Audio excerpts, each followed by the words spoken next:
Today I want to start a two-part series on a very important topic with childhood trauma, which is the father wound and the mother wound. So today I'm going to start talking about the father wound, and the father wound in itself is going to be a 2-day series. I don't want to overwhelm anyone. There's a lot to talk about, so we're going to just break it down and make it real manageable. So today I want to discuss what the father wound is, how it begins, why it happens. And then tomorrow in part 2 of the father wound, I'll discuss how you go about healing that and managing that wound so that you can have healthy relationships in your adult life, whether it's friendships, intimate relationships, or working relationships, or parental relationships even. And then after part 2 of the father wound, then I'll move on and discuss the mother wound and the differences between the father wound and the mother wound in childhood trauma. And some of you may have experienced both father wounds and mother wounds. So feel free to comment, tell me your experiences, tell me if you have additional information that you think could help our viewers. This is a positive community. We're all here to support each other and help each other out. So if there's something I've missed, by all means, comment and let me know. I'm just human and I'm just here to try to relay information and help people the best way that I know how. So let's talk about the father wound and what that means. A father wound is basically a house in which the father was either emotionally and or physically absent. Okay, so what does that look like? What does that feel like? That means that the father may have been critical. They may have been neglectful. They may have forgotten to pick you up at school, right? Or forgotten to attend your dance recitals or your football practice. They may have been addicted to substances like alcohol or drugs. They may have been just absent. Maybe they were away on business. Maybe they were a truck driver and couldn't be home because they were trying to support the family. So it may have been inadvertent, but they were still absent. Maybe they were absent because they were having an affair. Maybe they were absent because mom kicked them out and she didn't have the heart or the guts to tell you. Maybe he was abusive to her and she didn't want you to know that.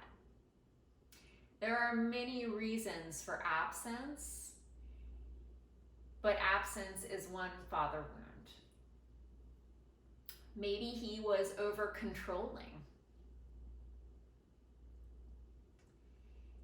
Maybe he withheld love. Maybe he withheld telling you he was proud of you. Maybe he refused to give you blessings. All of those things can cause father wounds. Okay, so what makes your dad someone that would do these things to you as an innocent child? Well, maybe your father was depressed. Maybe he had a mental illness. Maybe he was having an affair. Maybe he had high stress at work. Maybe he had a history of abuse in his own family. There are many reasons that could cause this, but none of them were your fault as a child. So what does this do to you if you suffered a father wound as a child in your adult life? It affects all aspects of your adult life. Friendships, relationships, work, how you parent your children, your self-esteem. So it leads to unhealthy relationships. It can lead to anxiety and depression. It can cause, it does cause extremely low self-esteem historically. It can cause perfectionism. Maybe you're afraid to make mistakes because your mistakes were not tolerated in childhood. It can cause a lack of boundaries or the fear of enforcing boundaries.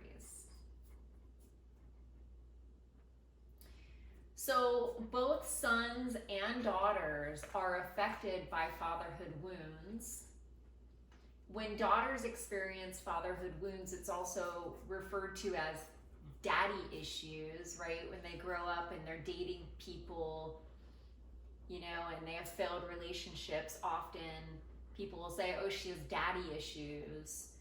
Well, men have father wounds too, and often women get into abusive relationships because their father was perhaps abusive, and that creates a cycle, a pattern, because that's the relationship she was comfortable with.